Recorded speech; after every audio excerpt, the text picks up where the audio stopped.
Cuando grité por auxilio en el baño, el dolor en mi cadera era tan fuerte que hasta olvidé mi propia dignidad. Pero lo que más me dolió fue escuchar a mi hija decir que yo solo quería llamar la atención, mientras me veía tirada en el piso sin siquiera extenderme la mano. Era una mañana cualquiera cuando resbalé en la regadera del baño y mi propio corazón se partió en pedazos al escuchar las palabras más crueles que una madre puede oír de su hija. Mamá, tú solo quieres llamar la atención, ya no aguanto más tus teatritos. Ahí estaba yo, Esperanza Morales, de 68 años, tirada en el suelo frío del baño, con un dolor tan intenso en la cadera que no podía ni respirar bien, y lo único que recibí de Carmen, mi única hija, fue indiferencia y reproche. La caída había sido terrible. Estaba bañándome cuando mis pies resbalaron sobre el jabón que había quedado en el piso. El golpe contra los mosaicos fue tan fuerte que resonó por toda la casa, pero fue el sonido de mi grito de dolor lo que hizo que Carmen llegara corriendo. Por un momento pensé que mi niña vendría a ayudarme, que me tendería la mano como yo lo hice tantas veces cuando ella era pequeña y se lastimaba jugando en el patio. Pero cuando la vi parada en la puerta del baño, con los brazos cruzados y esa expresión de fastidio en el rostro, supe que algo había cambiado para siempre entre nosotras. ¿Otra vez, mamá? ¿En serio?, me dijo con esa voz que usaba cuando los niños hacían travesuras. Ya no sé qué hacer contigo, siempre es algo. Traté de explicarle que realmente no podía levantarme, que el dolor en la cadera era diferente esta vez, más intenso, más profundo, pero ella solo suspiró como si yo fuera una carga pesada que tenía que llevar. A ver, intenta pararte, me ordenó sin acercarse siquiera a ayudarme. Cuando traté de incorporarme, el dolor fue tan terrible que grité de nuevo, pero Carmen solo movió la cabeza con impaciencia. Mamá, no seas exagerada, es solo un golpe normal. Sus palabras me dolieron más que la caída. Me quedé ahí, en el suelo frío, sintiendo cómo las lágrimas se mezclaban con las gotas de agua que aún escurrían de mi cabello. Carmen se dio la vuelta y se fue, dejándome completamente sola con mi dolor y mi humillación. Fue hasta 20 minutos después, cuando Rodolfo llegó del trabajo y me encontró todavía en el baño, que finalmente alguien me ayudó a levantarme. Mi yerno, Rodolfo Hernández, siempre había sido más considerado conmigo que mi propia hija. Cuando me vio ahí tirada, inmediatamente se acercó y con mucha delicadeza me ayudó a ponerme en pie. Señora Esperanza, ¿está bien? ¿Le duele mucho?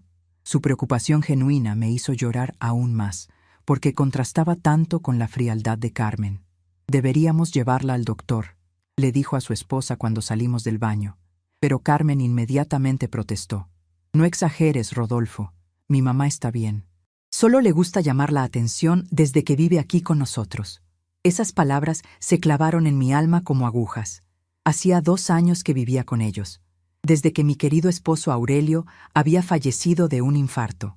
Carmen me había insistido en que me fuera a vivir a su casa, que no podía quedarme sola en nuestra casita de la colonia Doctores. Mamá, ven acá con nosotros. Aquí vas a estar mejor cuidada, me había dicho entonces. Pero ahora me daba cuenta de que tal vez había sido más por obligación que por amor. Los días siguientes fueron una pesadilla silenciosa. El dolor en la cadera no se iba, más bien parecía empeorar cada mañana. Cuando intentaba caminar por la casa, tenía que apoyarme en las paredes para no caerme, pero cada vez que mencionaba mi malestar, Carmen respondía con el mismo tono de hastío. «Ay, mamá, usted está bien. Es no más cosa de la edad. Yo había criado a esta niña, había trabajado de día en una fábrica de ropa y de noche cosiendo ajeno para pagarle sus estudios. Había vendido hasta mis aretes de oro para comprarle los libros de la preparatoria. ¿Así era como me lo iba a agradecer? Una tarde, mientras intentaba ayudar con la comida a pesar del dolor, Carmen me dijo algo que me dejó helada. Mamá, desde que está aquí, no hace más que quejarse. Antes no era así de dramática. Dramática. Esa palabra rebotó en mi cabeza durante toda la noche. ¿Dramática por sentir dolor? ¿Dramática por necesitar ayuda? Recordé entonces cuando Carmen era pequeña y se enfermaba, cómo yo dejaba todo para cuidarla, cómo me desvelaba tomándole la temperatura cada hora, cómo nunca, jamás, pensé que sus malestares fueran teatro. Los nietos, Emilio de 16 años y Ana Sofía de 14, comenzaron a verme diferente también. Al principio, cuando me veían cojear por la casa, se acercaban a preguntarme si estaba bien, pero poco a poco fueron alejándose. Emilio, que antes me contaba de sus clases y me pedía que le enseñara las canciones que cantaba su abuelo Aurelio, ahora apenas me saludaba cuando llegaba de la escuela. Ana Sofía, mi nieta querida, que solía pedir que le trenzara el cabello como yo le hacía a su mamá cuando era niña, ahora evitaba quedarse sola conmigo. Una noche escuché a Carmen hablando por teléfono con su hermana Leticia, que vive en Guadalajara. No sé qué hacer con mi mamá, Leti. Desde lo del baño no para de quejarse. Todo le duele, todo le molesta. Creo que está exagerando para que la consintamos más. Yo estaba en mi cuartito, el que habían improvisado en lo que antes era el estudio de Rodolfo, y cada palabra me llegaba clara como una bofetada. A veces pienso que fue un error traérmela a vivir aquí, continuó Carmen. Rodolfo es muy bueno y no dice nada, pero siento que mi mamá está volviéndose una carga para toda la familia. Una carga. Mi propia hija pensaba que yo era una carga. La mujer que la había cargado en mis brazos durante días enteros cuando tenía cólicos de bebé, que había cargado bolsas de mandado durante años para que ella pudiera estudiar en lugar de trabajar, que había cargado con la tristeza de quedar viuda para no preocuparla en sus últimos meses de universidad. Ahora yo era la carga. La segunda semana después de la caída, el dolor era tan intenso que apenas podía dormir. Me levantaba en las madrugadas y me sentaba en la sala oscura, recordando mi casita donde Aurelio y yo fuimos felices durante 43 años. Recordaba nuestra recámara pequeña pero acogedora, nuestra cocina donde siempre olía a café recién hecho, nuestro patio trasero donde cultivábamos cilantro y epazote. Todo eso lo habíamos vendido cuando él murió, porque Carmen insistió en que era lo mejor para mí. Mamá, esa casa es muy grande para usted sola. Aquí con nosotros va a estar más segura, me había dicho. Y yo, todavía aturdida por la pérdida de mi compañero de toda la vida, había aceptado sin pensar mucho. Vendimos la casa, vendimos los muebles, vendimos casi todo lo que había sido nuestra vida juntos. El dinero de la venta lo había puesto en una cuenta de ahorro que Carmen manejaba para mi seguridad, según ella. Ahora me preguntaba si había cometido el error más grande de mi vida. Una mañana, mientras trataba de preparar café para toda la familia, como había sido mi costumbre desde que llegué a vivir con ellos, el dolor fue tan fuerte que se me doblaron las piernas y caí al suelo de la cocina. Esta vez no fue cerca del baño, donde nadie me viera inmediatamente. Fue en pleno corazón de la casa, donde cualquiera podía encontrarme. Pero pasaron minutos que se sintieron como horas antes de que Ana Sofía bajara a desayunar y me viera ahí tirada. ¡Abuela!, gritó la niña, corriendo hacia mí. Por un momento sentí alivio al ver la preocupación genuina en sus ojos, esa preocupación que ya no veía en los de su madre. ¿Qué te pasó? ¿Te duele mucho? Sus manitas trataban de ayudarme a sentar, y por primera vez en semanas alguien me estaba tratando como si mi dolor fuera real, como si fuera importante. Pero cuando Carmen bajó y vio la escena, su reacción fue muy diferente. Ana Sofía, aléjate de ahí. Tu abuela está bien. Solo se le ocurrió tirarse al suelo para que la consintiéramos. Las palabras de mi hija fueron como hielo en mis venas. Mi propia nieta me miró confundida, sin saber a quién creerle, si a sus propios ojos que veían a una abuela sufrir, o a su mamá que decía que todo era mentira. Pero mami, la abuela se ve muy mal, insistió Ana Sofía con esa inocencia que solo tienen los niños. Carmen la tomó del brazo y la alejó de mí. No te metas en esto, Ana. Ve a desayunar. Tu abuela ya se va a levantar solita cuando se le quite la maña de andar dramatizando. Rodolfo llegó en ese momento y al verme en el suelo, inmediatamente se acercó a ayudarme. Carmen, tu mamá se ve muy mal. Deberíamos llevarla al hospital. Pero mi hija se interpuso entre él y yo. Rodolfo, por favor no la consientas. Mi mamá está perfectamente bien, solo que desde chiquita le gustaba hacer estos teatros cuando quería algo. Teatro, drama, maña. Esas palabras se habían vuelto el vocabulario que Carmen usaba para describir mi dolor.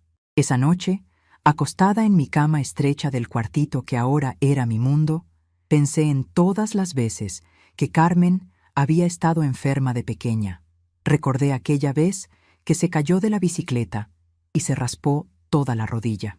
Yo había limpiado sus lágrimas, había curado su herida con tanto cuidado, había inventado cuentos para distraerla del dolor. Nunca se me ocurrió pensar que estaba exagerando.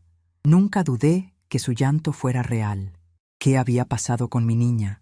¿Cuándo había aprendido a ser tan fría? Los recuerdos me llevaron a cuando Carmen tenía 6 años y se enfermó de sarampión. Fueron 2 semanas en las que apenas dormí, vigilando su fiebre, dándole sus medicinas, cantándole canciones para que se sintiera mejor. Aurelio me decía que descansara, que él podía cuidarla por las noches, pero yo no podía dejarlo solo con esa responsabilidad. Era mi bebé, mi única hija, y haría cualquier cosa para que se sintiera mejor. Ahora esa misma niña pensaba que mi dolor era puro teatro. La 3ª semana después de la caída, sucedió algo que cambiaría todo para siempre. Era domingo por la mañana, y yo trataba de caminar hasta la cocina para prepararles el desayuno, cuando el dolor se volvió tan intenso que perdí el conocimiento. Me desplomé junto al refrigerador, golpeándome la cabeza contra el suelo de mosaico. El sonido del golpe despertó a toda la casa. Rodolfo fue el primero en llegar y me encontró inconsciente. «Carmen, ven rápido, tu mamá está muy mal». Cuando recuperé el conocimiento, estaba rodeada de caras preocupadas. Rodolfo, Emilio, Ana Sofía, todos menos Carmen, que seguía en su recámara. «Tenemos que llevarla al hospital», decía mi yerno con urgencia, pero desde el pasillo escuché la voz de mi hija. Es otra de sus dramatizaciones. Déjenla un rato y ya se va a parar. Pero esta vez fue diferente. Esta vez hasta los niños se dieron cuenta de que algo estaba muy mal conmigo. Emilio, mi nieto mayor, se enfrentó por primera vez a su mamá. «Mamá, la abuela se ve muy enferma. No está fingiendo». Ana Sofía lloraba viendo mi cara pálida y sudorosa. «Abuela, ¿me escuchas? Abuela, por favor, no te mueras». Fueron las lágrimas de mis nietos lo que finalmente convenció a Carmen de que tal vez, solo tal vez, mi dolor era real. Pero incluso, cuando Rodolfo me cargó hasta el coche para llevarme al hospital, escuché que le decía a una vecina: «Mi mamá siempre ha sido muy dramática, pero los niños se pusieron histéricos, así que mejor la llevo al doctor para que vean que no tiene nada». En el hospital, después de varias radiografías y estudios, el doctor Martínez, un hombre mayor con cara bondadosa, llamó a Carmen a su consultorio. Yo estaba en la camilla de urgencias cuando los vi hablar a través del vidrio. Primero vi cómo Carmen gesticulaba explicándole al doctor que yo era propensa a la exageración.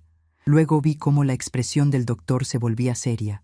Después vi cómo mi hija se ponía pálida mientras él le mostraba las radiografías. Cuando salieron del consultorio, Carmen caminaba diferente, como si cargara un peso nuevo en los hombros. Se acercó a mi camilla con los ojos brillosos, pero no de tristeza, sino de algo que parecía miedo. «Mamá», me dijo con voz temblorosa, «el doctor dice que tiene una fractura en la cadera, una fractura seria que necesita operación». El doctor Martínez se acercó y me explicó con paciencia que la fractura era complicada, que había estado empeorando durante las 3 semanas que llevaba sin tratamiento, que la operación era urgente para evitar complicaciones mayores. «Señora Esperanza», me dijo tomando mi mano, «¿por qué no vino antes? Este tipo de lesión no debe ignorarse nunca». Miré a Carmen esperando que explicara, que pidiera disculpas, que reconociera su error, pero ella solo bajó la vista y murmuró algo sobre que yo nunca me había quejado de algo tan serio antes. El doctor me miró a los ojos con esa sabiduría que dan los años de experiencia y creo que entendió sin necesidad de palabras lo que había pasado. «Vamos a operarla mañana temprano, señora. Va a estar bien». Esa noche en el hospital, acostada en una cama blanca y limpia, con enfermeras que me trataban con respeto y cariño, pensé en cómo había llegado a este punto. Carmen vino a visitarme por la noche, pero su cara no mostraba arrepentimiento, sino molestia por los gastos del hospital. «Espero que el seguro cubra todo esto», fue lo primero que me dijo. «No, perdóname, mamá. No me equivoqué. No, siento mucho haberte hecho sufrir. Solo preocupación por el dinero». Fue entonces, en esa cama de hospital, viendo el techo blanco y escuchando los sonidos de los aparatos médicos, que algo dentro de mí cambió para siempre. No era solo mi cadera lo que se había roto durante estas 3 semanas. Era la ilusión de que todavía tenía una hija que me amaba, y aunque el doctor había dicho que mi cadera podía curarse con la operación, sabía que había otras heridas que nunca sanarían. La enfermera de la noche, una mujer joven llamada Guadalupe, se acercó a mi cama para revisar mis signos vitales. Cuando vio que tenía los ojos abiertos, me sonrió con genuina calidez. ¿No puede dormir, señora Esperanza? ¿Le duele mucho? Su pregunta simple me hizo llorar, porque hacía semanas que alguien me preguntaba sobre mi dolor como si realmente le importara la respuesta. Enfermera, le dije entre lágrimas, ¿usted cree que una madre puede dejar de amar a su hija? Ella me acomodó las almohadas con ternura y se sentó un momento en la silla junto a mi cama. Señora, el amor de una madre nunca se acaba, pero a veces una tiene que aprender a amarse a sí misma también. Sus palabras se quedaron conmigo toda la noche, rebotando en mi mente como ecos de una verdad que apenas comenzaba a entender. Antes de que terminara su turno, la enfermera Guadalupe se acercó una vez más y discretamente me deslizó una tarjeta en la mano. Señora Esperanza, si alguna vez necesita ayuda, orientación sobre sus derechos, llame a este número. Es un abogado que se especializa en ayudar a personas de la tercera edad. Miré la tarjeta. Doctor Francisco Ramírez, Derechos del Adulto Mayor. En ese momento no sabía que esa pequeña tarjeta iba a cambiar mi vida para siempre. La operación fue exitosa, pero mi recuperación iba a ser larga. Durante los 5 días que estuve hospitalizada, Carmen venía a visitarme, pero siempre con prisa, siempre checando su teléfono, siempre quejándose del dinero que se estaba gastando. Mamá, la cuenta del hospital ya va en más de 50,000 pesos. Espero que entienda que esto nos está afectando mucho económicamente, me dijo el penúltimo día. Cuando finalmente me dieron de alta y regresé a la casa, me instalaron en el mismo cuartito del fondo, pero ahora con la excusa de que sería más tranquilo para mi recuperación. Sabía que la verdadera razón era alejarme de las visitas, que no vieran a la madre enferma, que no preguntaran sobre mi estado. Carmen había inventado una historia para los vecinos, que yo había tenido una caída menor y que ya estaba mucho mejor. Los primeros días en casa fueron de una soledad que nunca había experimentado. Rodolfo trabajaba todo el día. Los niños estaban en la escuela y Carmen encontraba 1000 excusas para salir. Yo me quedaba sola con mis pensamientos, con mis dolores y con esa tarjeta que guardaba escondida en mi buró. Una tarde, cuando no aguanté más la soledad y el silencio, marqué el número del doctor Francisco Ramírez. Su secretaria me dio una cita para la siguiente semana, y por primera vez en mucho tiempo sentí una pequeña chispa de esperanza. No sabía exactamente qué esperaba de esa consulta, pero sabía que tenía que hacer algo. No podía seguir viviendo como una sombra en la casa de mi propia hija, no podía seguir siendo tratada como si fuera una molestia, una carga, un problema que había que soportar. Esa noche, mientras escuchaba las risas de la familia en la sala y yo permanecía encerrada en mi cuarto, tomé una decisión que marcaría el resto de mi vida. Ya no iba a ser la esperanza que aguantaba todo en silencio, que aceptaba cualquier trato con tal de no molestar. Iba a convertirme en la esperanza que mi nombre prometía, alguien que no perdería la esperanza de encontrar una vida mejor, una vida donde fuera respetada, querida, valorada. Al día siguiente comenzó una nueva etapa en mi historia, una etapa donde aprendería que nunca es demasiado tarde para defenderse, para exigir respeto, para reclamar la dignidad que toda persona merece, sin importar la edad. Carmen no lo sabía aún, pero su madre ya no era la misma mujer que había llegado a vivir con ellos 2 años atrás. Esa mujer se había quedado tirada en el suelo del baño el día de la caída. La que se estaba levantando de esa cama de hospital era alguien completamente nueva. Los días siguientes a mi regreso del hospital fueron como vivir en un limbo extraño, donde mi cuerpo estaba en esa casa, pero mi alma vagaba en territorio desconocido. Carmen había instalado una campaña en mi cuarto para que la llamara si necesitaba algo, pero cada vez que la tocaba, su respuesta llegaba cargada de suspiros y comentarios como ¿ahora qué pasó? O ¿no puede esperar a que termine lo que estoy haciendo? Era como si mi necesidad de ayuda fuera una interrupción molesta en su vida, perfectamente organizada. La primera semana después de la operación fue especialmente difícil. El dolor de la cirugía se mezclaba con una tristeza profunda que me carcomía por dentro. Desde mi ventana podía ver el patio trasero donde antes jugaban mis nietos, donde Carmen solía tomar el sol mientras leía revistas. Ahora ese mismo patio me parecía un mundo al que ya no pertenecía, un lugar donde la vida familiar continuaba sin mí, donde mi presencia era apenas tolerada por obligación. Una tarde, mientras intentaba caminar por el pasillo con mi andadera, escuché a Carmen hablar por teléfono con su comadre Rosa. Te digo que mi mamá se está volviendo imposible. Desde lo de la operación quiere que esté pendiente de ella las 24 horas. No entiende que tengo mi propia vida, mis propias responsabilidades. Cada palabra era como una gota de veneno que se filtraba en mi corazón.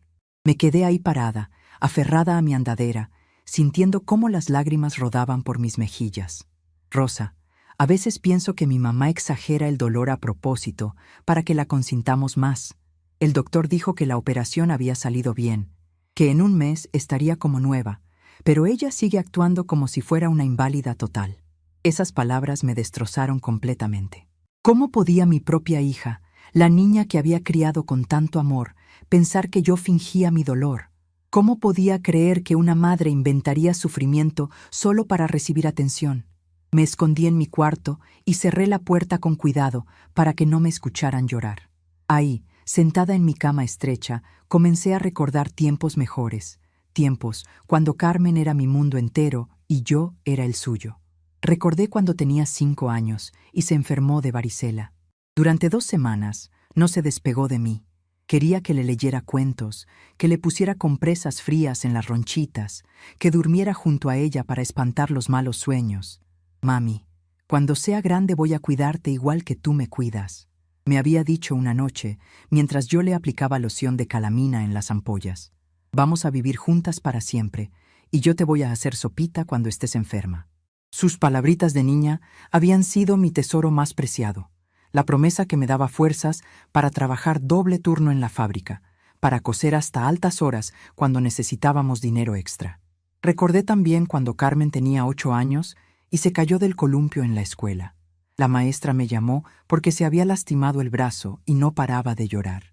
Cuando llegué corriendo a recogerla, mi niña se abrazó a mí como si yo fuera su única salvación. «Mami, me duele mucho», sollozaba contra mi pecho. Jamás se me ocurrió dudar de su dolor. Jamás pensé que estuviera exagerando para llamar la atención. La llevé inmediatamente al doctor. Le compré un helado para consolarla. Me quedé despierta toda la noche vigilando que no se moviera mucho el brazo. ¿Dónde había quedado esa niña que confiaba en mí completamente?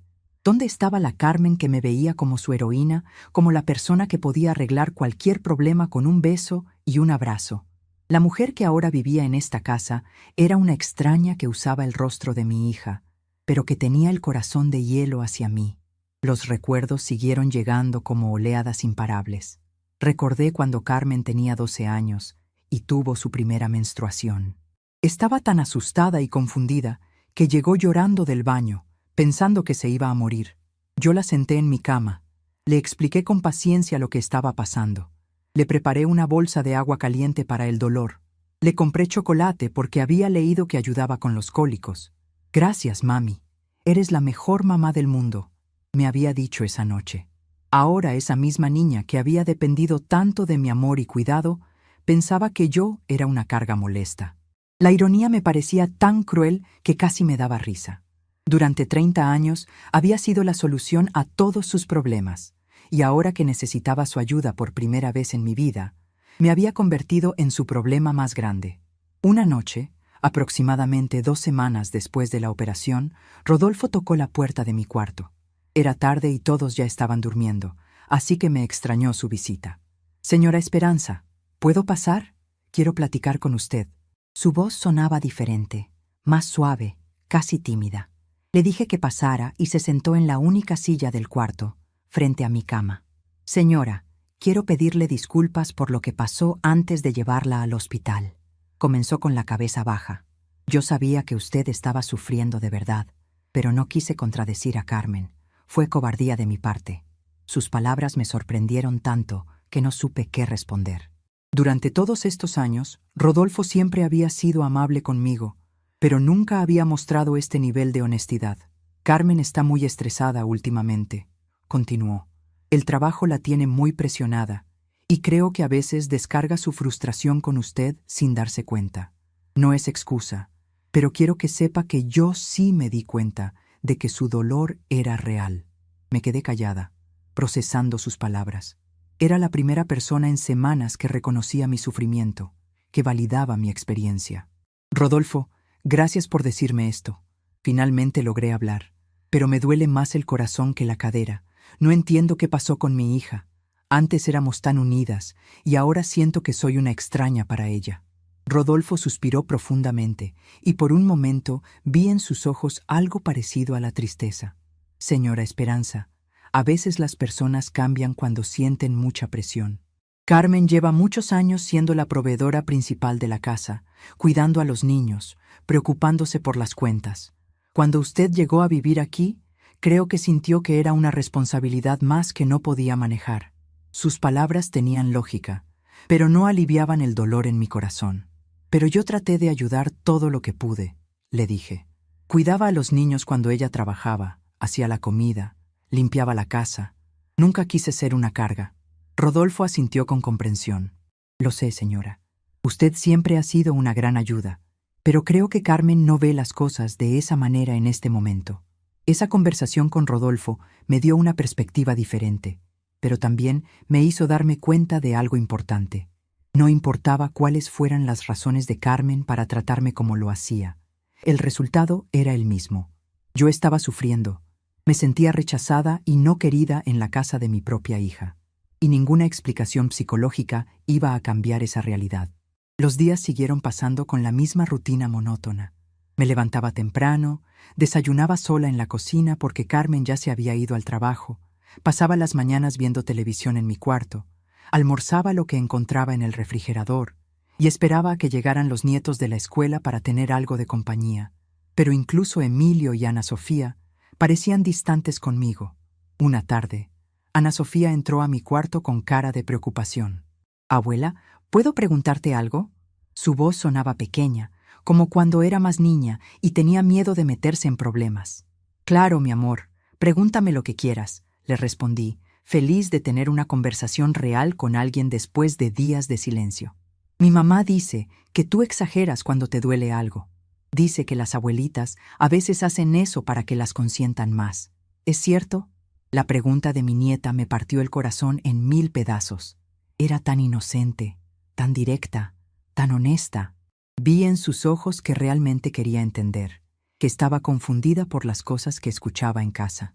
«Ana Sofía», le dije tomando sus manitas entre las mías, «cuando tu abuela dice que le duele algo, es porque realmente le duele. Nunca fingiría estar enferma para llamar la atención. ¿Tú has visto a tu abuela fingir cuando se lastima?» Ella negó con la cabeza. «Entonces, ¿por qué crees que empezaría a fingir ahora?»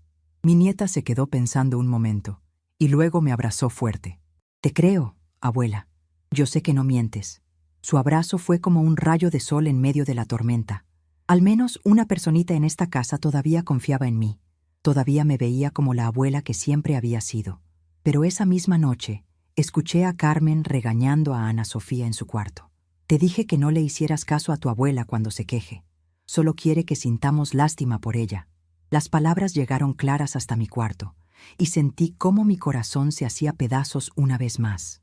Carmen estaba enseñando a mis nietos a desconfiar de mí, a ver mi dolor como manipulación. La tercera semana después de la operación, mientras Carmen estaba en el trabajo y los niños en la escuela, decidí que era hora de hacer esa llamada que había estado posponiendo. Saqué la tarjeta del doctor Francisco Ramírez que la enfermera Guadalupe me había dado, y con manos temblorosas marqué el número. «Buenos días, oficina del doctor Ramírez», contestó una voz amable. «Mi nombre es Esperanza Morales», dije con voz temblorosa. «Me dieron su tarjeta en el hospital y me dijeron que usted ayuda a personas de mi edad con problemas familiares. La secretaria me dijo que podía darme una cita para el viernes de la siguiente semana, y yo acepté inmediatamente». Después de colgar el teléfono, me senté en mi cama y por primera vez en semanas sentí algo parecido a la esperanza. No sabía exactamente qué esperaba de esa cita, pero sabía que necesitaba hablar con alguien que entendiera mi situación, alguien que pudiera orientarme sobre qué opciones tenía. El viernes llegó más rápido de lo que esperaba. Le dije a Carmen que tenía cita médica de seguimiento, lo cual no era totalmente mentira. Rodolfo se ofreció a llevarme, pero yo insistí en tomar un taxi. Quería hacer esto sola, sin que nadie de la familia supiera exactamente a dónde iba. La oficina del doctor Ramírez estaba en una zona bonita de la ciudad, en un edificio moderno con jardines bien cuidados. Cuando entré a su oficina, me recibió un hombre de unos 60 años, con cabello cano y una sonrisa genuinamente cálida. Señora Esperanza, qué gusto conocerla. Siéntese, por favor, y cuénteme cómo puedo ayudarla. Durante la siguiente hora, le conté todo. Le hablé de la caída en el baño, de cómo Carmen había desestimado mi dolor, de las 3 semanas de sufrimiento antes de que me llevaran al hospital, de cómo me sentía como una carga en mi propia familia. El doctor Ramírez me escuchó con atención, tomando notas de vez en cuando, haciendo preguntas que me ayudaban a aclarar mis pensamientos. Señora Esperanza, me dijo cuando terminé mi relato, lo que usted ha vivido se llama negligencia familiar y es más común de lo que la gente piensa. Muchas personas mayores sufren este tipo de maltrato, especialmente cuando viven con familiares que se sienten abrumados por la responsabilidad del cuidado. Sus palabras me impactaron. Maltrato. Nunca había pensado en mi situación usando esa palabra, pero cuando la escuché, algo hizo clic en mi mente. Eso era exactamente lo que estaba viviendo. Maltrato emocional por parte de mi propia hija. Doctor, ¿qué puedo hacer? No quiero causar problemas en la familia, pero tampoco puedo seguir viviendo así. Mi voz se quebró al hacer esa pregunta, porque admitir en voz alta que necesitaba ayuda era reconocer que mi relación con Carmen había llegado a un punto sin retorno. Señora, usted tiene derechos y también tiene opciones. Primero, hablemos de sus recursos financieros. ¿Tiene usted algún dinero propio, alguna propiedad, algún ingreso? Cuando le expliqué sobre el dinero de la venta de mi casa que estaba en una cuenta que Carmen manejaba y sobre la pensión de Aurelio que llegaba cada mes, el doctor Ramírez asintió con comprensión. Muy bien. Lo primero que vamos a hacer es asegurar que usted tenga control total sobre sus propios recursos. Si Carmen está manejando su dinero sin una procuración legal válida, eso es algo que podemos cambiar inmediatamente. La idea de tomar control de mi propio dinero me asustaba y me emocionaba al mismo tiempo. Durante 2 años había dejado que Carmen manejara todo para mi comodidad, pero ahora me daba cuenta de que había sido más para su conveniencia que para la mía. Doctor, ¿y si Carmen se enoja? ¿Y si me echa de su casa? Esta era mi mayor preocupación, porque aunque no era feliz viviendo ahí, tampoco sabía a dónde más podía ir. El doctor Ramírez me sonrió con comprensión paternal. Señora Esperanza, esa es precisamente la mentalidad que la tiene atrapada.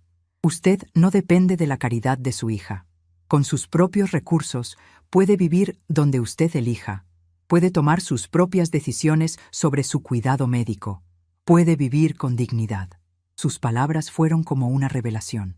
Había estado pensando en mí misma como una víctima sin opciones, cuando en realidad tenía más poder del que había reconocido. El doctor Ramírez me dio varias tareas para la siguiente semana. Tenía que conseguir copias de todos mis documentos bancarios, identificar exactamente qué dinero tenía y dónde estaba, y pensar seriamente sobre qué tipo de vida quería tener de ahora en adelante. No tome decisiones precipitadas, me advirtió, pero tampoco siga sufriendo innecesariamente. Usted merece ser tratada con respeto y cariño. El viaje de regreso a casa en el taxi fue uno de los más largos de mi vida. Mi mente daba vueltas con todo lo que había aprendido, con todas las posibilidades que se habían abierto ante mí. Por primera vez en meses, no me sentía como una víctima sin opciones, sino como una mujer que tenía opciones, que podía tomar decisiones sobre su propio futuro. Cuando llegué a casa, Carmen me estaba esperando en la sala con cara de preocupación. «Mamá, ¿cómo le fue en el doctor? ¿Qué le dijeron?» Su interés me sorprendió, porque hacía semanas que no mostraba ninguna preocupación real por mi salud. «Me dijeron que estoy mejor, que la recuperación va bien», le respondí, lo cual era cierto, aunque no fuera toda la verdad. Carmen asintió aliviada. «Qué bueno, mamá. Ya me tenía preocupada porque se tardó mucho. Su comentario me hizo pensar, ¿realmente había estado preocupada? ¿O solo había estado preocupada por quedar mal si algo me pasaba? Esa noche, acostada en mi cama, repasé toda la conversación con el doctor Ramírez.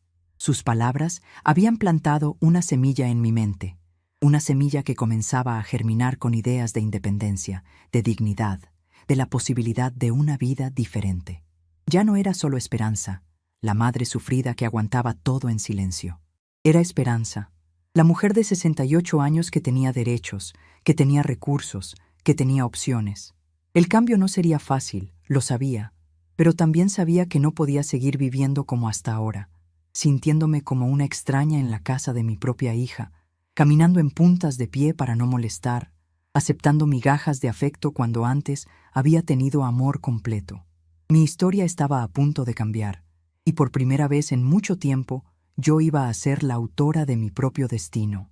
Los siguientes días los pasé observando todo con ojos diferentes.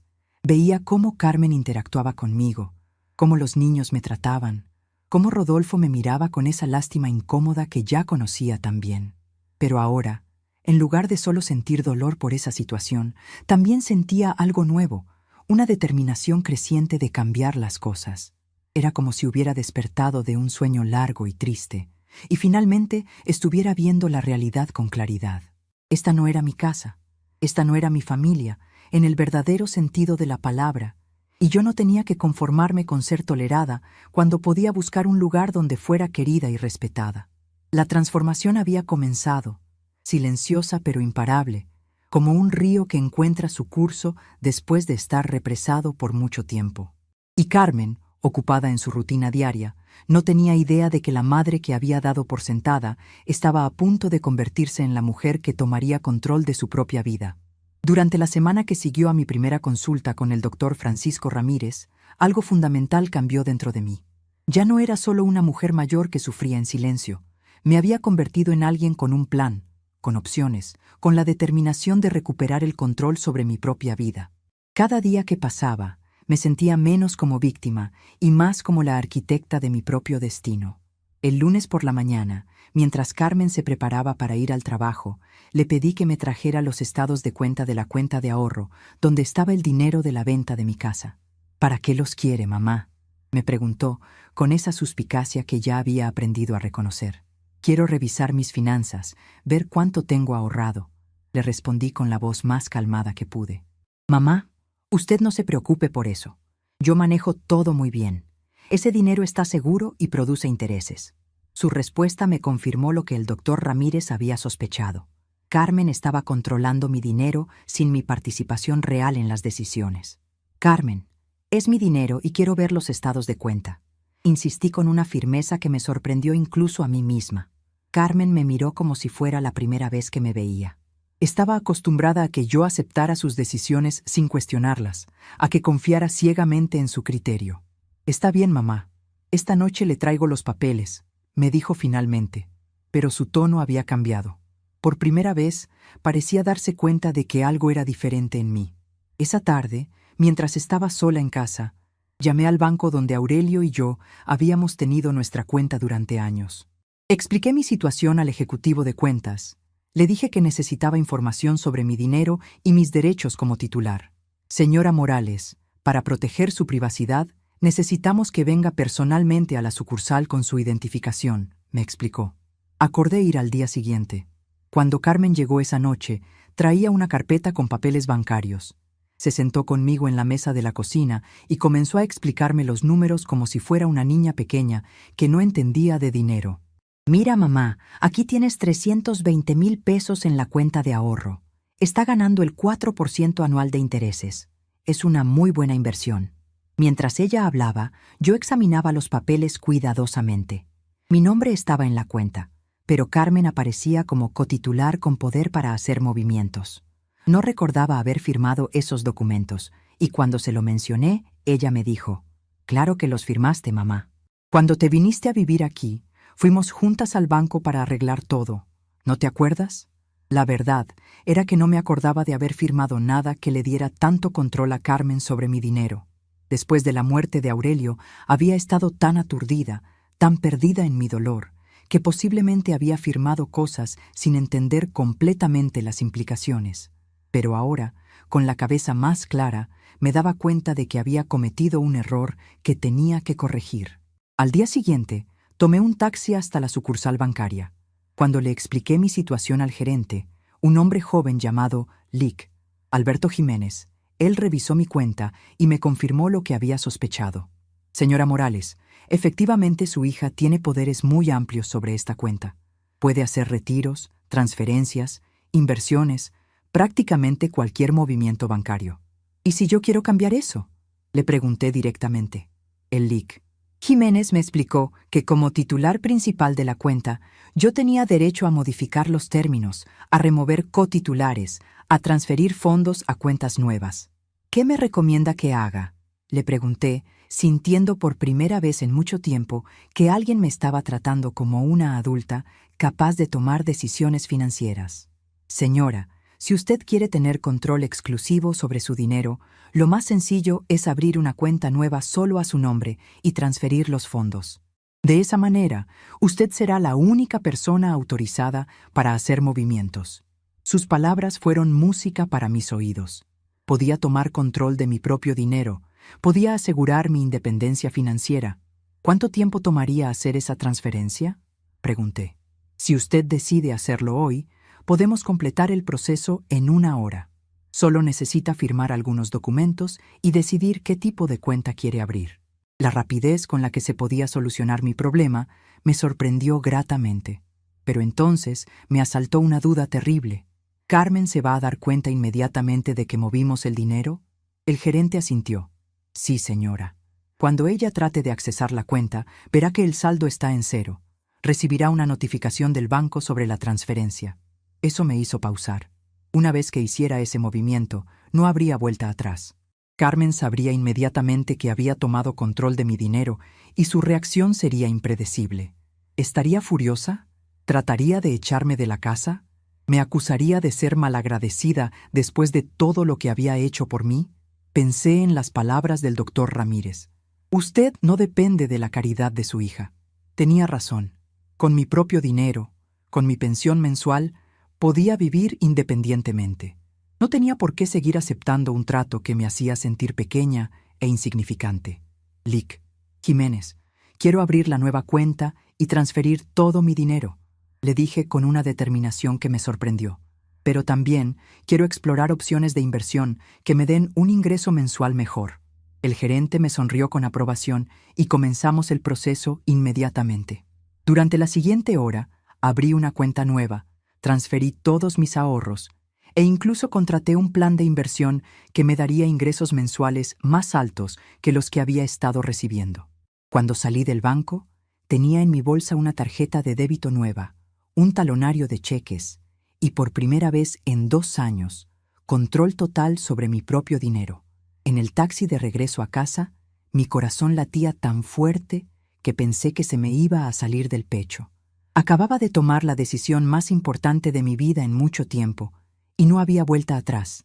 Esa tarde, Carmen recibiría la notificación del banco y tendría que enfrentar las consecuencias de mis acciones. Pero antes de eso, tenía otra cita importante. El doctor Ramírez me había dado el contacto de una trabajadora social especializada en opciones de vivienda para adultos mayores. Su nombre era Lick, Patricia Vázquez, y había acordado verme esa misma tarde para mostrarme algunas alternativas de lugares donde podría vivir.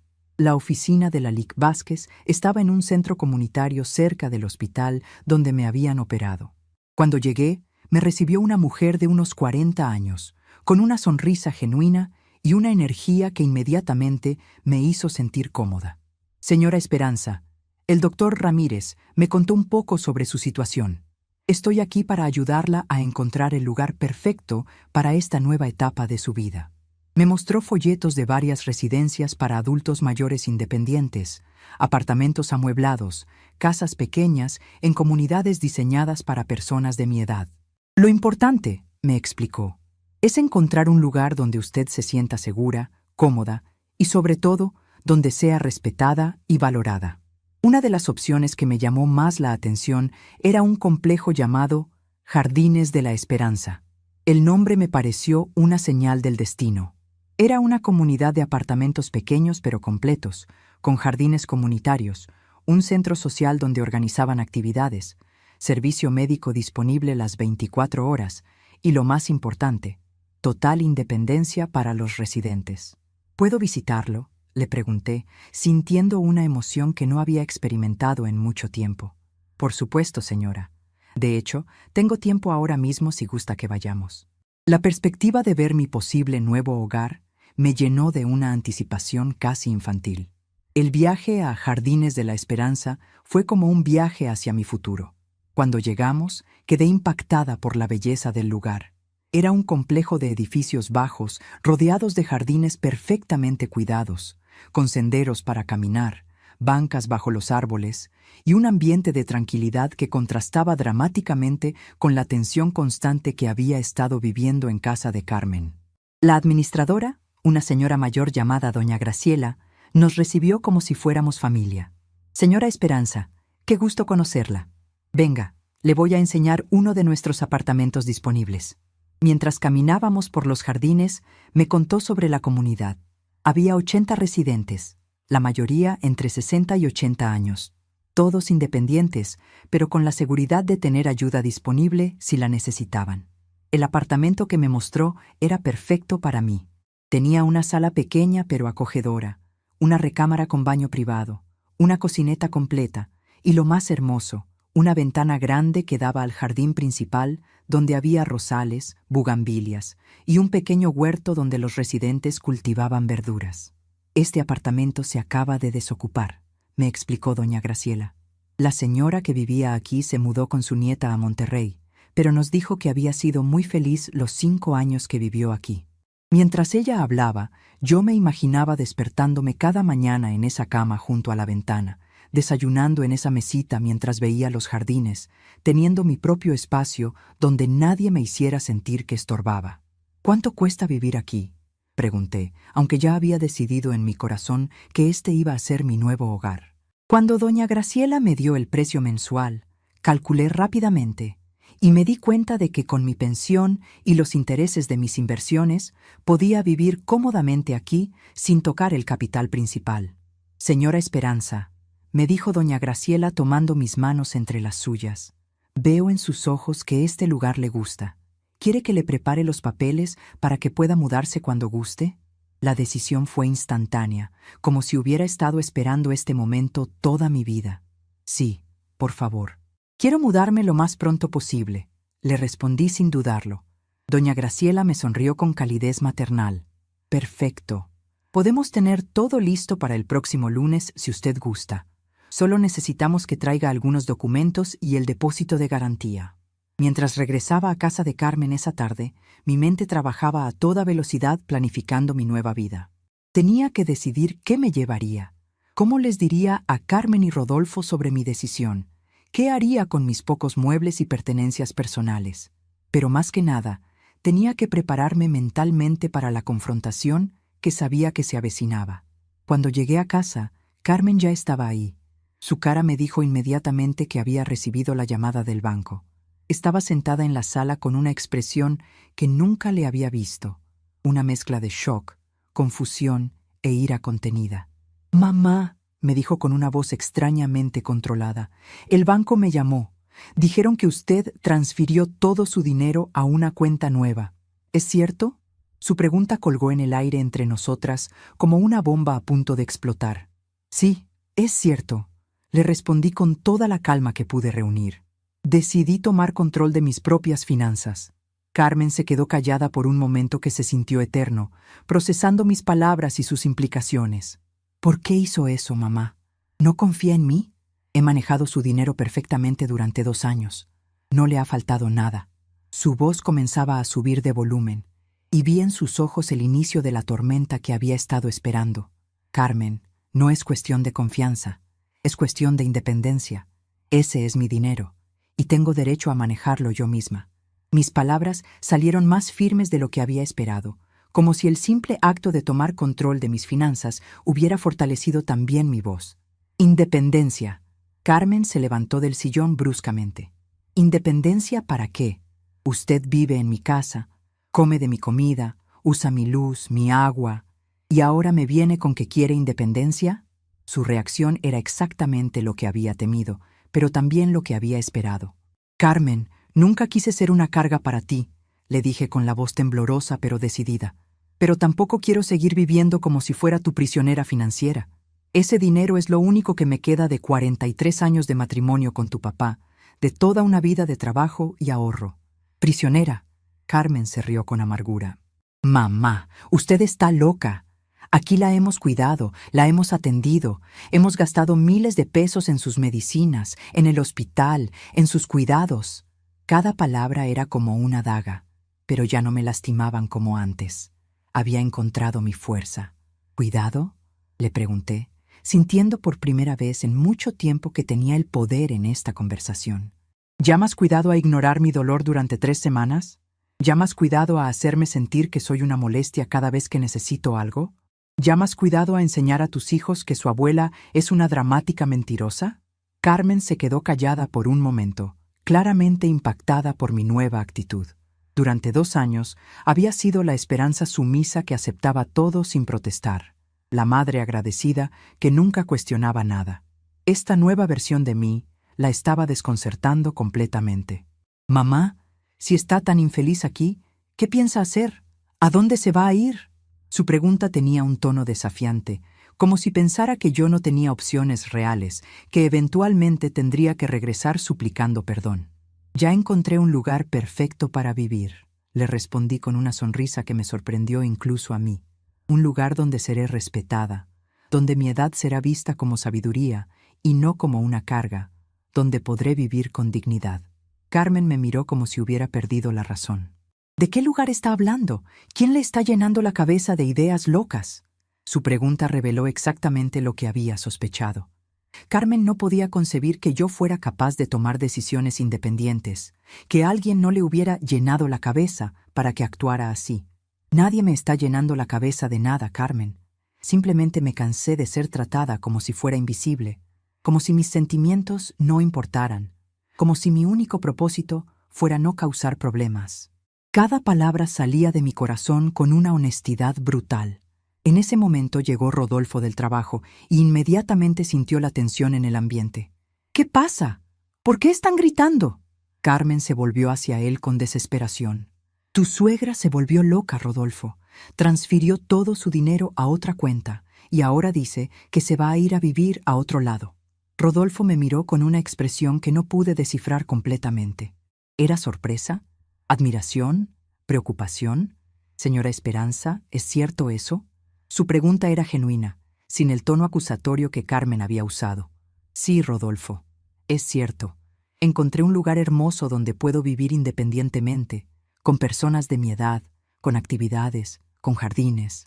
Mientras le describía Jardines de la Esperanza, vi en sus ojos algo que me dio esperanza, comprensión. ¿Y cuándo se va?, preguntó suavemente. El próximo lunes, respondí. Ya firmé todos los papeles. Solo necesito empacar mis cosas personales. La realidad de mi decisión finalmente se estaba asentando para todos. Carmen se sentó pesadamente en el sillón, como si mis palabras la hubieran golpeado físicamente. No puedo creer que esté haciendo esto, mamá. Después de todo lo que hemos hecho por usted. Sus palabras ya no tenían poder sobre mí, porque había encontrado mi propia fuerza, mi propia voz, mi propia dignidad. Carmen, le dije acercándome a ella y hablando con toda la suavidad que pude. Esto no es un castigo hacia ti, es simplemente una decisión de vivir el resto de mi vida con dignidad. Tú tienes tu propia familia, tus propias responsabilidades, tu propia vida. Yo también tengo derecho a tener la mía. Esa noche, mientras empacaba mis pertenencias más queridas, sentí una mezcla de tristeza y liberación que nunca había experimentado. Tristeza por el final definitivo de una etapa, por la confirmación de que mi relación con Carmen había cambiado irreversiblemente, pero también una liberación inmensa, como si finalmente hubiera dejado de cargar un peso que había estado aplastando mi espíritu. Los siguientes días pasaron en una actividad frenética de preparativos. Contraté una empresa pequeña de mudanzas para mis pocas pertenencias, cerré algunas cuentas, cambié mi dirección en varios lugares y, más importante que todo, me preparé mentalmente para comenzar una nueva vida a los 68 años. Carmen alternaba entre intentos de hacerme cambiar de opinión y periodos de silencio resentido. Rodolfo, por el contrario, se mostró sorprendentemente solidario. «Señora Esperanza», me dijo una noche, «creo que está haciendo lo correcto. Usted merece ser feliz». Cuando finalmente llegó el lunes y la camioneta de mudanzas se estacionó frente a la casa, supe que no había vuelta atrás. Había tomado la decisión más valiente de mi vida y estaba a punto de descubrir si la vejez podía ser el inicio de algo hermoso en lugar del final de todo lo bueno. Carmen no salió a despedirse. Solo Rodolfo y los niños estuvieron ahí cuando subí al taxi que me llevaría a mi nueva vida. «Abuela», me dijo Ana Sofía con lágrimas en los ojos, «¿vas a estar bien?». Le sonreí con toda la seguridad que sentía en mi corazón. «Voy a estar mejor que bien, mi amor. Voy a ser feliz». Mientras el taxi se alejaba de esa casa donde había vivido 2 años, pero donde nunca me había sentido en casa, miré por la ventana trasera por última vez. Carmen estaba parada en la ventana de la sala, viendo partir a la madre que había dado todo por ella, pero que finalmente había aprendido a darse algo a sí misma: libertad, dignidad y la oportunidad de escribir un nuevo capítulo en la historia de su vida. La transformación estaba completa. Ya no era Esperanza, la madre sufrida. Era Esperanza, la mujer libre. El taxi se detuvo frente a los jardines más hermosos que había visto en años, y cuando bajé, respiré aire que me supo a libertad pura. Doña Graciela me estaba esperando en la entrada principal de Jardines de la Esperanza, con esa sonrisa maternal que me había conquistado desde la primera visita. «Señora Esperanza, bienvenida a su nuevo hogar», me dijo abrazándome como si fuera una hija que regresa después de un largo viaje. Los primeros días en mi nuevo apartamento fueron como despertar de un sueño largo y confuso. Cada mañana abría los ojos y por un momento me sorprendía estar en mi propia cama, en mi propio espacio, sin tener que preocuparme por molestar a nadie, sin tener que caminar de puntitas para no despertar suspiros de fastidio. La luz que entraba por mi ventana iluminaba directamente los rosales del jardín, y el sonido de los pájaros era mi nueva alarma natural. Mi rutina matutina se convirtió en un ritual de redescubrimiento personal. Me levantaba sin prisa, preparaba mi café en mi propia cocineta y me sentaba junto a la ventana para planear mi día. No había voces impacientes preguntándome si ya me había levantado. No había suspiros cuando tardaba un poco más en el baño. No había comentarios sobre cuánto café estaba tomando o si estaba haciendo ruido. La primera semana fue de pura adaptación y algo de soledad inevitable. Echaba de menos algunas cosas de la vida familiar: las risas de los nietos, el ruido de la casa llena de gente, incluso algunas conversaciones con Rodolfo que siempre había valorado.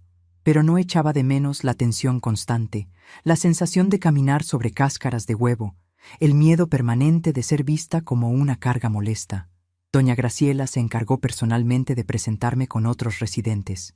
«Esperanza, quiero que conozcas a doña Mercedes», me dijo una tarde, introduciéndome a una señora de 72 años con ojos brillantes y una sonrisa contagiosa. Mercedes es nuestra experta en jardinería y le encanta enseñar a los nuevos residentes sobre las plantas del complejo. Mercedes me tomó del brazo con familiaridad inmediata. «Ay, qué gusto conocerte, Esperanza. ¿Ya viste lo bonitos que están los rosales? Yo los cuido personalmente desde hace 3 años. Te voy a enseñar todos los secretos para que también te hagas cargo de una sección».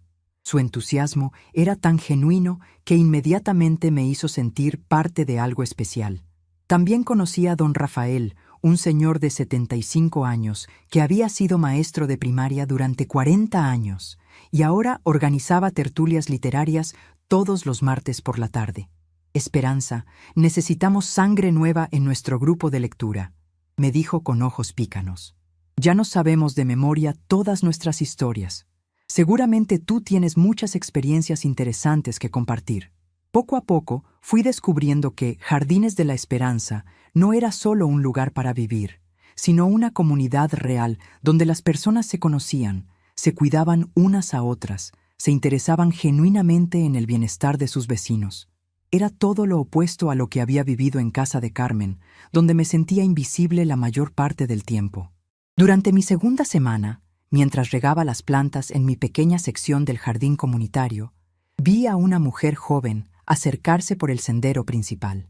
Mi corazón se aceleró cuando reconocí la forma de caminar, el cabello ondulado, la postura familiar.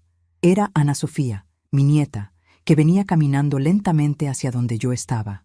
«Abuela», me llamó con voz tímida cuando estuvo cerca. «¿Puedo hablar contigo?» Su presencia me llenó de una alegría inmensa, pero también de una preocupación maternal. «Claro, mi amor, ven acá», le respondí abriendo mis brazos para recibirla. Se acercó y me abrazó con esa fuerza que solo tienen los adolescentes cuando realmente necesitan consuelo. «¿Cómo llegaste hasta aquí?», le pregunté, sorprendida de verla sola. «¿Tu mamá sabe que viniste?». Ana Sofía negó con la cabeza, y vi en sus ojos una tristeza que me partió el corazón. «No, abuela. Mi mamá no sabe. Le dije que iba a casa de una amiga, pero en realidad tomé 2 camiones para venir a buscarte». Nos sentamos en una de las bancas del jardín, bajo la sombra de un jacaranda que estaba comenzando a florecer.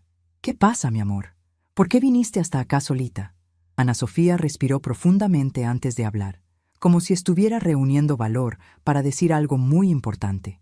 «Abuela, desde que te fuiste, la casa está muy rara. Mi mamá casi no habla, siempre está de mal humor, regaña a todos por cualquier cosa. Y mi papá dijo algo que me confundió mucho». Sus palabras me llenaron de una preocupación mezclada con curiosidad. «¿Qué dijo tu papá, mi nieta?». Ana Sofía me miró directamente a los ojos, con esa honestidad brutal que tienen los jóvenes. Dijo que mi mamá había tratado muy mal a su propia madre, que había sido injusta contigo, que él se sentía mal por no haberte defendido más. Las lágrimas comenzaron a rodar por sus mejillas. «¿Es cierto, abuela? ¿Mi mamá te trató mal?». Esa pregunta me puso en una posición muy difícil. Por un lado, quería ser honesta con mi nieta, que claramente estaba buscando entender una situación familiar compleja. Por otro lado, no quería dañar su relación con su madre hablando mal de Carmen. Decidí responder con la mayor sabiduría que pude reunir. «Ana Sofía, tu mamá es una buena persona que estaba pasando por momentos muy difíciles. A veces, cuando las personas están muy estresadas, tratan mal a otros sin darse cuenta. No creo que tu mamá quisiera lastimarme, pero sí me lastimó». Mis palabras salieron cuidadosamente medidas, tratando de ser honesta sin ser destructiva. «Pero abuela, yo me acuerdo cuando te caíste en el baño y mi mamá dijo que estabas fingiendo. Yo sabía que no era cierto. Podía ver en tu cara que realmente te dolía mucho». Ana Sofía tenía razón, y su memoria clara de esos eventos me confirmó que había sido una testiga silenciosa del maltrato que había recibido. «Mi amor, lo importante no es juzgar a tu mamá, sino aprender de lo que pasó. Tu abuela decidió buscar un lugar donde fuera feliz, donde se sintiera valorada y respetada. Y mira», le dije señalando hacia los jardines que nos rodeaban, «encontré un lugar hermoso donde cada día me levanto contenta». Ana Sofía miró a su alrededor, viendo realmente por primera vez el lugar donde ahora vivía. «Abuela, esto es muy bonito. ¿Eres feliz aquí?». Su pregunta era tan directa, tan sincera, que no pude evitar sonreír con toda la alegría que sentía. «Sí, mi nieta, aquí soy muy feliz. Tengo amigas que me aprecian, actividades que me gustan, mi propio espacio donde puedo ser yo misma sin molestar a nadie». Mientras hablaba, vi pasar a Mercedes con una regadera, y ella nos saludó cariñosamente. «¿Esa es tu nieta, Esperanza? ¡Qué hermosa muchacha!». Ana Sofía sonrió tímidamente cuando Mercedes se acercó a conocerla. «Niña, tu abuela se ha vuelto la reina de los rosales aquí. Tiene mano mágica para las plantas y además nos cuenta las historias más bonitas en las tardes». Las palabras de Mercedes me llenaron de orgullo, porque confirmaban que había encontrado no solo un lugar para vivir, sino una comunidad que me valoraba. Después de que Mercedes se fue, Ana Sofía me tomó de la mano. «Abuela, ¿puedo venir a visitarte seguido? Prometo portarme bien. No voy a molestar». Su petición me conmovió profundamente, porque me di cuenta de que mi nieta también había estado sufriendo las consecuencias de la tensión familiar. «Mi amor, tú puedes venir cuando quieras. Siempre serás bienvenida aquí. Pero tienes que hablar con tu mamá y tu papá. No quiero que vengas a escondidas porque eso te va a causar problemas en casa». Ana Sofía asintió con comprensión madura. ¿Y si mi mamá no me deja venir?, preguntó con preocupación. Entonces yo hablaré con ella, le prometí. Tu mamá y yo tenemos nuestros problemas, pero eso no significa que tú tengas que pagar las consecuencias. Tú eres mi nieta y siempre lo vas a ser. Esa tarde, después de que Ana Sofía se fue con la promesa de hablar con sus papás sobre las visitas, decidí que era tiempo de dar el próximo paso en el proceso de reconstruir las relaciones familiares en términos más saludables. No buscaba una reconciliación completa con Carmen, porque sabía que eso requeriría cambios profundos de su parte que tal vez no estaba dispuesta a hacer. Pero sí quería establecer límites claros y dignos para cualquier interacción futura. Esa noche llamé a la casa. Rodolfo contestó el teléfono y su voz sonó genuinamente complacida de escucharme. Señora Esperanza, qué gusto. ¿Cómo está? ¿Se está adaptando bien a su nuevo lugar? Su interés parecía sincero, y me di cuenta de que él también había estado preocupado por mí. Rodolfo, estoy muy bien, gracias. De hecho, estoy mejor de lo que he estado en mucho tiempo. Le conté brevemente sobre mi nueva rutina, mis nuevas amistades, las actividades que había comenzado a hacer. Pero llamo porque Ana Sofía vino a visitarme hoy, y quiero hablar con Carmen sobre eso. Y hubo un silencio del otro lado de la línea. Señora, Ana Sofía no nos dijo que había ido a verla. Dijo que había estado en casa de una amiga. Rodolfo sonaba preocupado, y yo me di cuenta de que había puesto a mi nieta en una posición difícil sin querer. No quiero que Ana Sofía se meta en problemas por venir a verme, le expliqué. Pero también quiero que sepan que ella será siempre bienvenida aquí. Soy su abuela, y ese lazo no se puede romper por los problemas que Carmen y yo tengamos. Rodolfo estuvo de acuerdo conmigo, y me prometió que hablaría con Carmen al respecto. ¿Puedo hablar con ella ahora?, pregunté, refiriéndome a Carmen. Hubo otro silencio, más largo esta vez. Señora, Carmen todavía está muy dolida por lo que pasó. No está lista para hablar con usted. Las palabras de Rodolfo me confirmaron lo que había sospechado.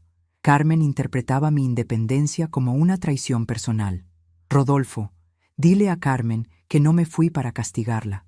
Me fui para ser feliz, y que las puertas de mi corazón siempre estarán abiertas para una conversación honesta cuando ella esté lista.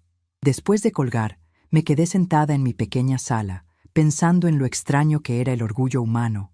¿Cómo podía mantener separadas a las personas, incluso cuando el amor seguía existiendo debajo de todo el dolor? Una semana después, recibí una llamada inesperada. Era Emilio, mi nieto mayor, cuya voz había cambiado tanto que casi no la reconocí. Abuela, soy Emilio. ¿Puedo ir a verte este fin de semana? Su solicitud me sorprendió gratamente, porque Emilio siempre había sido más reservado que Ana Sofía. Por supuesto, mi amor. ¿Tus papás saben que me estás llamando?, pregunté. Sí, abuela. Mi papá me dio tu teléfono y me dijo que podía llamarte cuando quisiera. La respuesta me tranquilizó, porque significaba que al menos Rodolfo estaba tratando de mantener abiertas las líneas de comunicación. Cuando Emilio vino a visitarme el sábado, llegó con una pequeña planta en una maceta. Abuela, Ana Sofía me dijo que ahora tienes jardín, así que te traje esto. Su gesto me conmovió tanto que tuve que contener las lágrimas. Era una pequeña planta de hierbabuena que él mismo había cultivado en su recámara. ¿Tú la cultivaste?, le pregunté admirando la planta. Emilio asintió con orgullo tímido. Sí, abuela. La planté hace como 3 meses. Mi papá me enseñó, y pensé que te gustaría tener una en tu nuevo jardín. Su consideración me hizo recordar por qué había amado tanto ser abuela, esos pequeños gestos de amor puro que hacen que todo valga la pena. Emilio pasó toda la tarde conmigo, conociendo el lugar, ayudándome a plantar su hierbabuena en mi sección del jardín, conociendo a algunos de mis nuevos amigos. Don Rafael se encariñó inmediatamente con él cuando supo que le gustaba leer. Joven, deberías venir a nuestras tertulias. Necesitamos perspectivas jóvenes en nuestros debates literarios.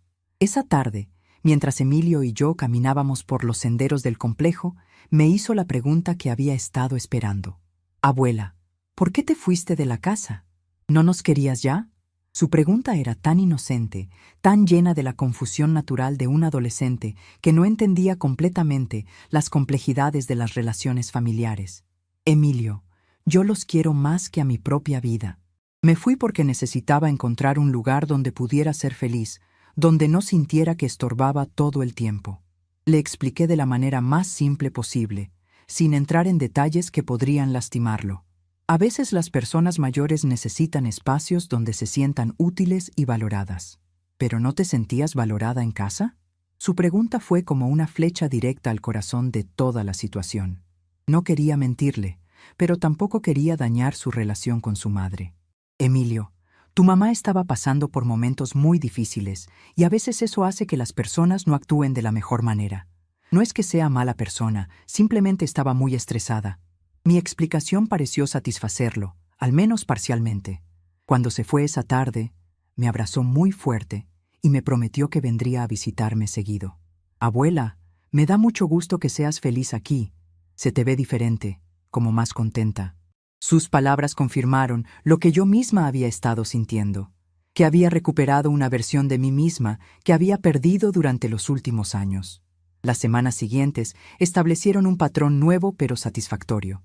Los nietos me visitaban alternativamente los fines de semana, a veces juntos, a veces por separado. Rodolfo los traía y los recogía, y siempre se quedaba un rato para platicar conmigo.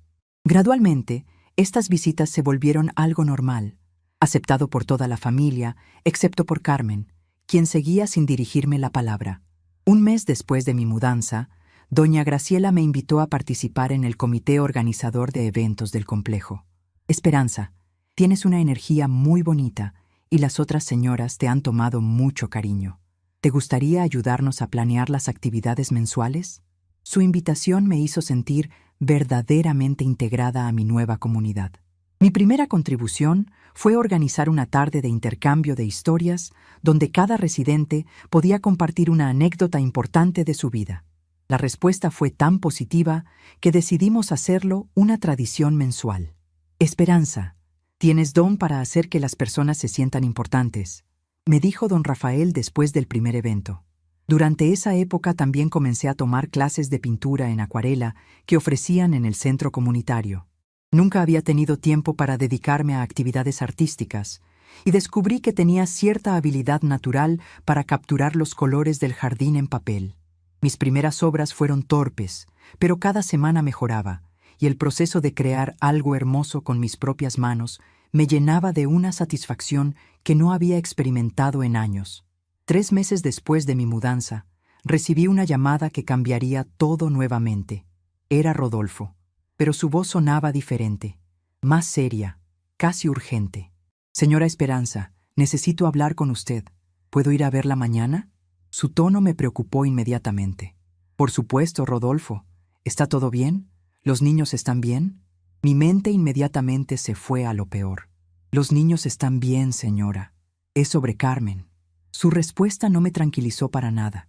Cuando Rodolfo llegó al día siguiente, se veía cansado, como si no hubiera dormido bien en varios días. Nos sentamos en mi pequeña sala, y él se quedó callado por un momento largo antes de comenzar a hablar. Señora Esperanza, Carmen ha estado muy mal desde que usted se fue.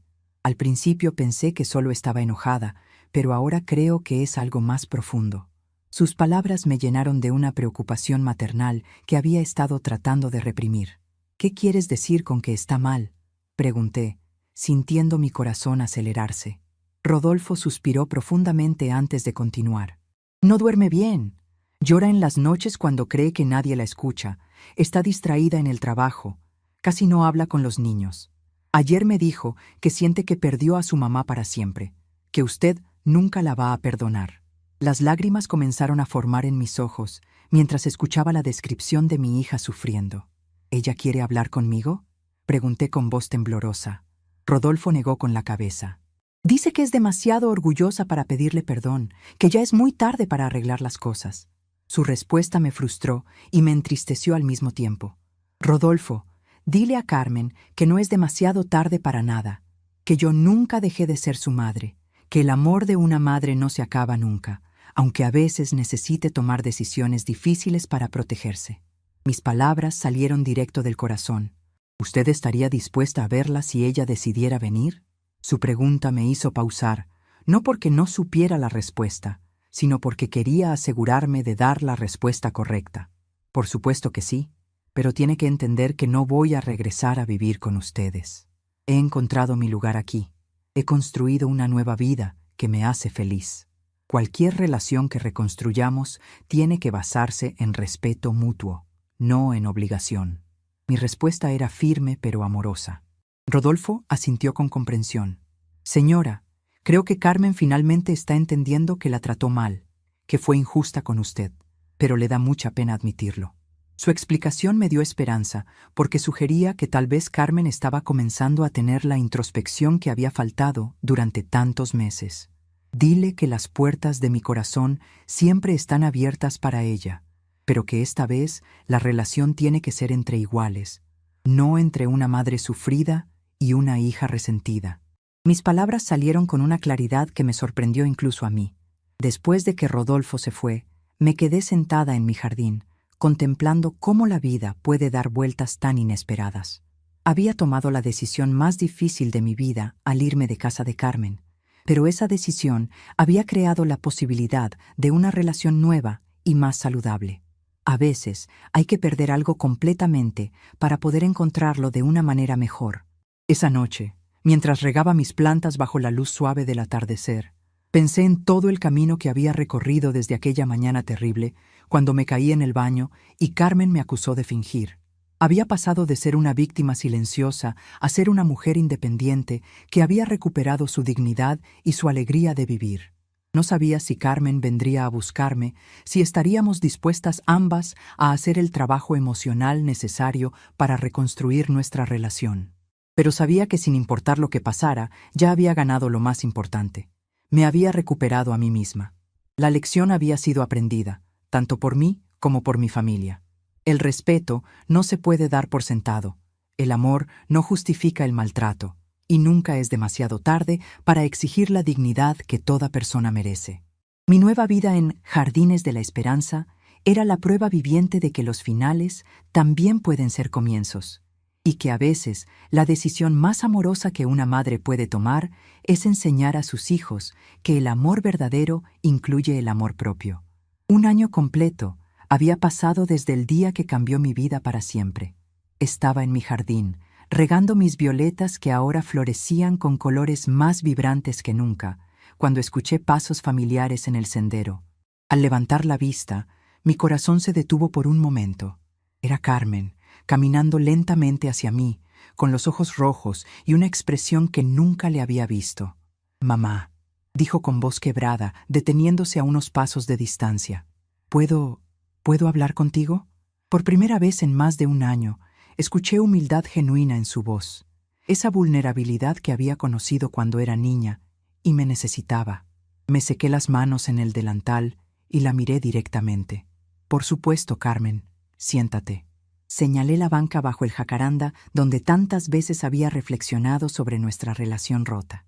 Carmen se sentó con cuidado, como si temiera que yo fuera a cambiar de opinión. «Mamá, he venido a pedirte perdón. Fui terrible contigo. Te traté como si fueras una carga cuando tú habías sacrificado toda tu vida por mí». Las lágrimas comenzaron a rodar por sus mejillas. «Carmen», le dije suavemente, «he esperado este momento durante meses, pero ya no lo necesito para ser feliz. Aprendí a perdonarte sin que me pidieras perdón». Mis palabras la sorprendieron. Pude verlo en sus ojos. «¿Me perdonas entonces?», preguntó con la esperanza temblorosa de una niña pequeña. «Te perdoné hace mucho tiempo, pero eso no significa que las cosas puedan volver a ser como antes». Carmen asintió con comprensión madura. «Lo sé, mamá. No vengo a pedirte que regreses. Vengo a pedirte que me dejes ser tu hija otra vez, pero de una manera nueva, mejor». Su petición me tocó el corazón profundamente. Pasamos la tarde conversando como no lo habíamos hecho en años. Carmen me contó sobre su proceso de reflexión, sobre cómo había entendido finalmente el daño que me había causado. Yo le conté sobre mi nueva vida, mis amistades, mis actividades, mi felicidad. Cuando el sol comenzó a ponerse, Carmen me abrazó con el amor genuino que había estado esperando encontrar. «Mamá, ¿puedo visitarte cada domingo?», me preguntó. «Me encantaría enseñarte mi jardín y presentarte a mis amigas». Esa noche, Después de que Carmen se fue con la promesa de regresar el siguiente domingo, me senté en mi ventana contemplando las estrellas. Había recorrido un camino doloroso pero necesario, desde la mujer que se quedó tirada en el suelo del baño hasta la mujer que ahora vivía con dignidad y paz. A veces, el silencio más poderoso es el que guardamos mientras construimos nuestra propia felicidad. Estamos curiosos para saber hasta dónde esta historia llegó. ¿De dónde está usted viendo? Comente abajo.